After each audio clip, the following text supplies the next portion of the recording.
The apartment was silent, except for the hum of the fridge. I sat at my kitchen table, phone face down, heart pounding. I opened my banking app, my thumb trembling slightly. Numbers appeared, cold and sharp under the blue light. Automatic transfers. Month after month. $750. To Lila Santos. 40 months. $34,500. I stared at the total until my eyes blurred. It looked unreal, like someone else's life. But it was mine. Every payment a quiet apology I never owed. Every transfer a small piece of myself slipping away. I scrolled back to the beginning. The first payment, just until she finds work. She never did. Or she did briefly and lost it again. Each time the same story. Bad luck. Unfair boss. Just a few more weeks, Lena, please. And every time I said yes. Because saying no felt like betrayal. Because family meant sacrifice. At least that's what they taught me. I looked around my apartment. Peeling paint. Second-hand furniture.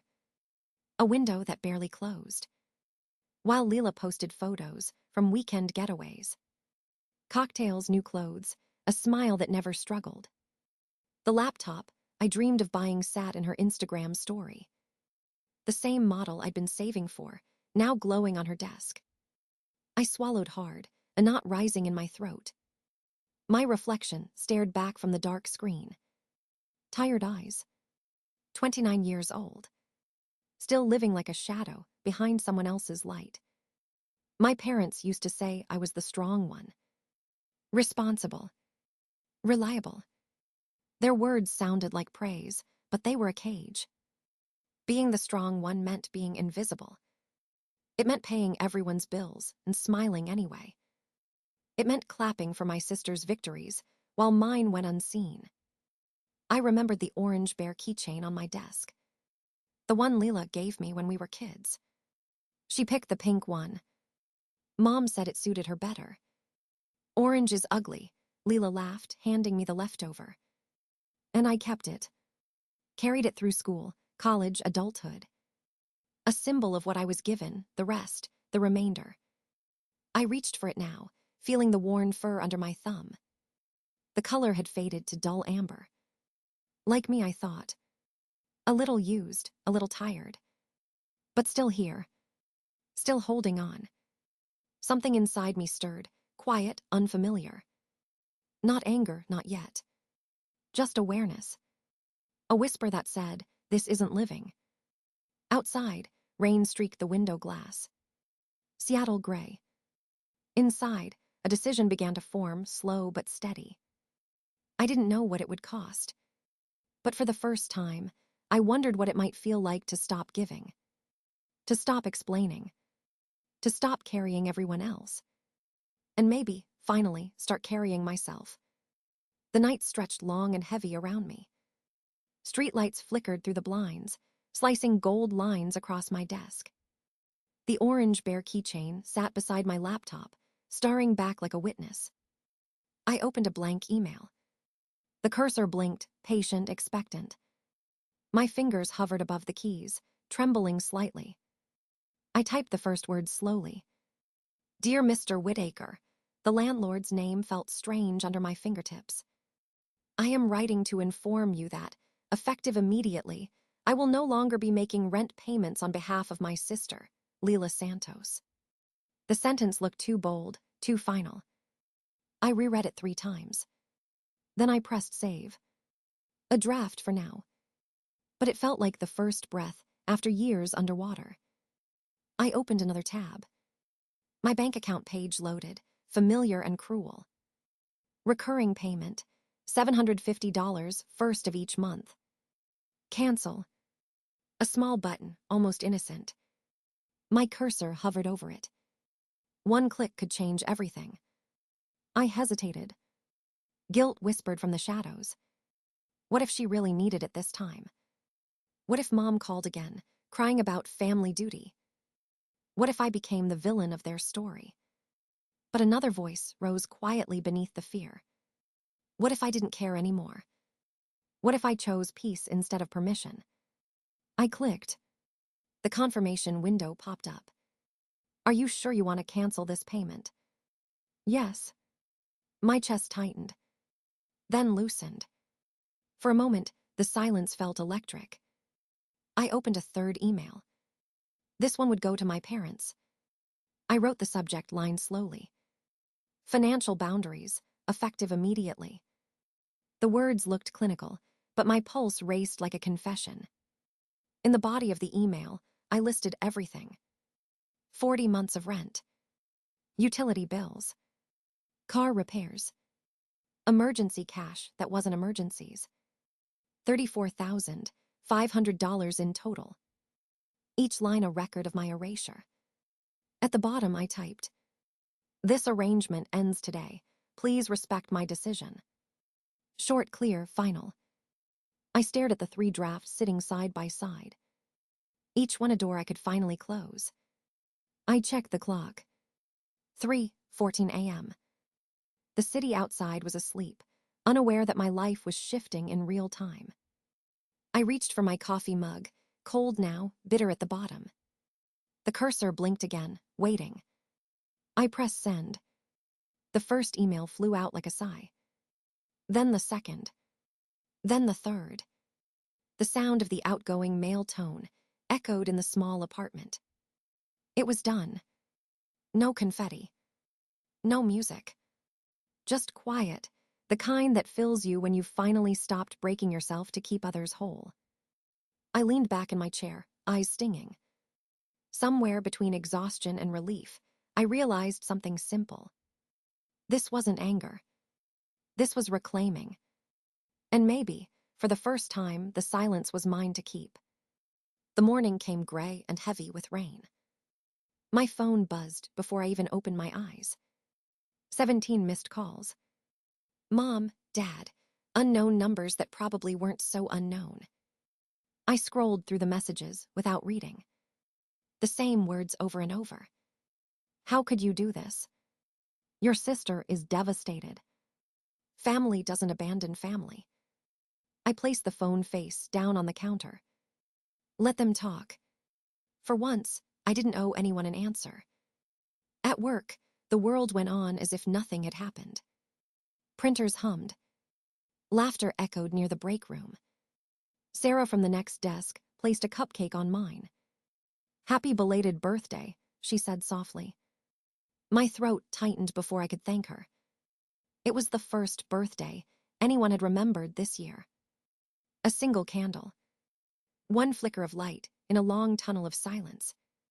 I smiled, small but real. After work, I walked downtown. The tech store gleamed with newness. Rows of sleek laptops lined the shelves. I stopped in front of one, silver, powerful, familiar. The same model from Leela's birthday photo.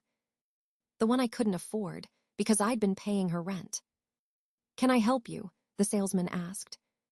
"Yes," I said. "I'll take this one." He nodded, tapping at his screen. When he handed me the receipt, my fingers trembled. Not from fear, but release. I had just bought something for myself, with my own money, without guilt. A foreign feeling. Liberating. I walked home through drizzle, clutching the bag like proof of something sacred. The phone buzzed again. Mom's again. Then Dad. Then Leela. I didn't answer. Not yet. The apartment smelled like rain and cheap coffee. I set the box on the table, unwrapped it slowly. The glow of the new screen lit the room. My reflection stared back, tired but lighter somehow. Outside, thunder rolled across the city. Inside, peace. Small, tentative, but real. For the first time in years, I felt no need to apologize. No need to fix, explain, or justify. Just stillness. Just me. I brewed coffee, poured it into my favorite chipped mug. Steam curled up like a soft exhale. The rain kept falling, steady and cleansing. I thought of the emails I'd sent. Somewhere they were being read. Somewhere the balance was shifting. Maybe chaos was waiting on the other end. Maybe guilt would knock on my door tomorrow. But not tonight. Tonight was mine. I sipped the coffee, warm and bitter on my tongue. Freedom didn't taste sweet. It tasted honest. And that was enough. The call came 2 days later, right after lunch. The receptionist's voice crackled through the intercom. "There's a woman here asking for you. Says she's your mother." My stomach dropped before my mind caught up. Through the glass wall, I saw her perfect hair, pearls, fury. I forced a smile, told my coworker I'd be right back. The walk to the lobby felt longer than it should. She crossed her arms when she saw me. "We need to talk about your little stunt," she hissed. I kept my voice even. "I'm at work, Mom. After 6 we can talk." She glared, but I didn't flinch. The security guard glanced between us, uneasy. I gave him a nod. "I'm fine." Outside, drizzle painted the pavement silver. Her perfume filled the air, too sweet, too familiar. "Family doesn't treat family like this," she said sharply. "I'm not having this conversation in public," I replied. She exhaled, exasperated. "Fine, 6 o'clock, your place, we'll fix this." Her words weren't a question. They never were. When she left, I stood there for a moment, heartbeat loud in my ears. "Fix this." That was always her phrase, when fixing meant me paying, me bending, me disappearing. Not this time. I worked the rest of the afternoon in silence, preparing for what was coming. By 5, I'd rearranged my small apartment. 3 chairs and the old couch barely fit. At 5:58, the doorbell rang. They were early. Mom first, chin high. Dad behind her, tired eyes. Leela last, makeup smudged, tears rehearsed. "Would anyone like water?" I asked. Leela's voice cracked. "I don't understand what I did wrong, and you're offering water." She collapsed onto the couch. Dad sat beside her, the comforter. "Your sister's fragile," he said gently. "Which job are we talking about?" I asked. He blinked. "The marketing one she lost in January, or the design one from March." Leela looked down. Mom stepped forward. "That's exactly why she needs help, until she stabilizes." I turned on the projector I'd borrowed from work. The blue light spread across the wall.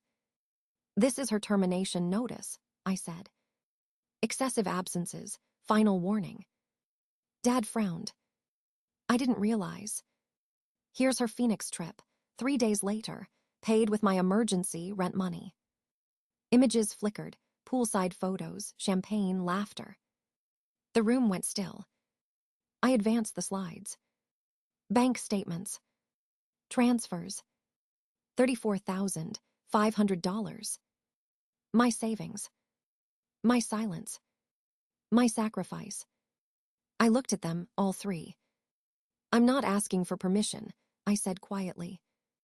"I'm informing you, it's over." Leela wiped her eyes, whispering, "But how am I supposed to?" "The same way everyone else does," I answered. "Work, budget, take responsibility." For the first time, no one spoke. The projector hummed softly. I stood straighter. And for once, I didn't feel small in my own home. Mom started packing, heels clicking like a metronome of anger. "She's always been more sensitive than you," she said. "She needs extra care. The doctor said so when she was a baby." I leaned against the counter, arms crossed. The speech was familiar, the same one I'd heard my entire life. "Leela has special challenges," Mom continued, voice trembling with practiced pain. "You've always been the capable one." She said, capable like it was an insult. Dad shifted on the couch, avoiding my eyes. Leela sniffled beside him, clutching a tissue. "We're not asking for much," Mom said, stopping in front of me. "Just continue the payments until she gets back on her feet." "How long is that this time?" I asked softly. 6 months, a year, or forever." "You're choosing money over blood," she snapped.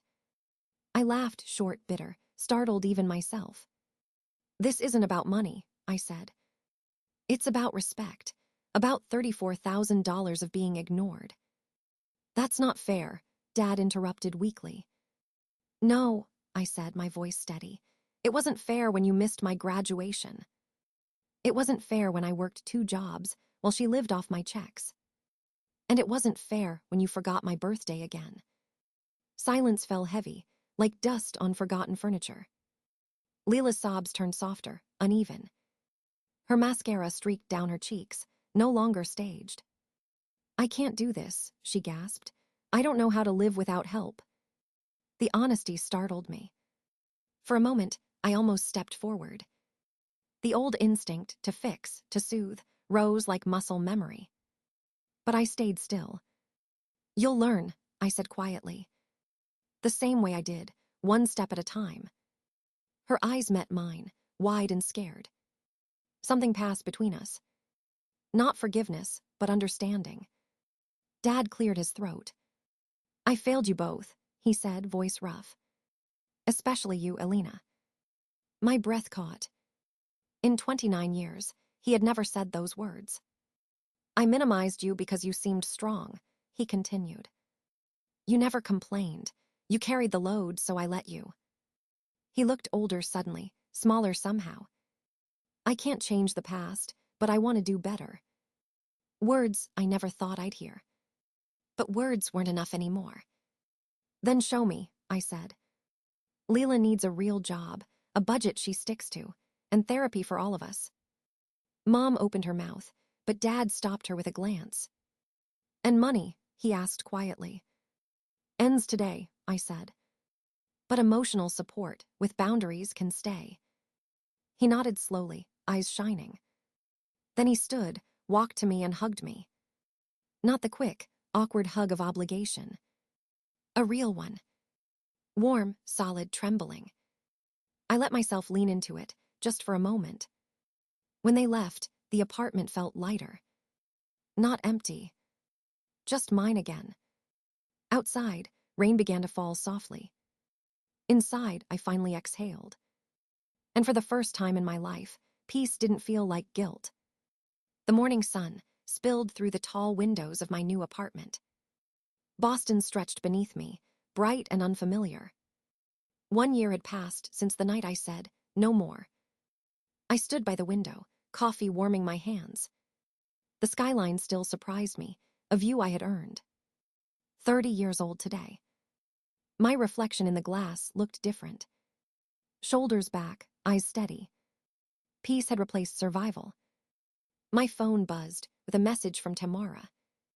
Just landed, can't wait to see your place. I smiled, typing back. Bring an extra sweater. Boston's colder than Arizona. The apartment glowed with quiet celebration. Fairy lights twined along the shelves. A small cake waited in the fridge. Fresh flowers, lilies, my choice, not someone else. This birthday was mine, every piece of it. I opened the wooden box on my desk. Inside lay the orange bear keychain. Once a symbol of being second best. Now a reminder of everything I overcame. I ran my finger across its faded fur. I didn't hate it anymore. It was proof of how far I had come. My laptop chimed with an incoming video call. Dad's face appeared, soft smile, tired but warm. Happy birthday, sweetheart, he said. Got your card, I told him. Thank you for the bookstore gift. He nodded, relief flickering in his eyes. I'm proud of you, he said quietly. The move, the promotion, everything. The words hit harder than expected. We talked for 15 minutes. No arguments, no guilt, just conversation. How, Leela? I asked at last. 4 months at the pharmacy, he said. She hasn't missed a shift, finishing her classes soon. That surprised me, pleasantly. Good, I said, and I meant it. We said goodbye, not with distance but peace. A text appeared right after. Mom. Short. Happy birthday. No emotion, no guilt. But enough. The doorbell rang at noon. Emma and Rachel burst in, laughter and wine in their hands. The birthday girl, they shouted. I laughed, real, unguarded laughter. We set up the food, played music, filled the space with warmth. For once, I wasn't shrinking to fit the room.